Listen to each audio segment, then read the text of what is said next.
Isang araw, nagdatingan ng maraming tao mula sa iba't ibang bayan at lumapit kay Jesus.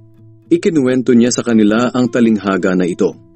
May isang magsasakang naghasik ng binhi. Sa kanyang paghahasik, may mga binhing nahulog sa tabi ng daan. Natapakan ito ng mga dumadaan at tinuka ng mga ibon. May mga binhi namang nahulog sa mabatong lugar. Tumubo ang mga ito, pero madaling nalanta dahil sa kawalan ng tubig. May mga binhi namang nahulog sa lupang may matitinik na damo. Sabay na tumubo ang mga binhi at mga damo. Pero sa bandang huli ay natakpan ng mga damo ang mga tumubong binhi. Ang iba na may nahulog sa mabuting lupa. Tumubo ang mga ito at namunga ng napakarami. Pagkatapos, sinabi ni Jesus, "Kayong mga nakikinig, dapat nyo itong pag-isipan.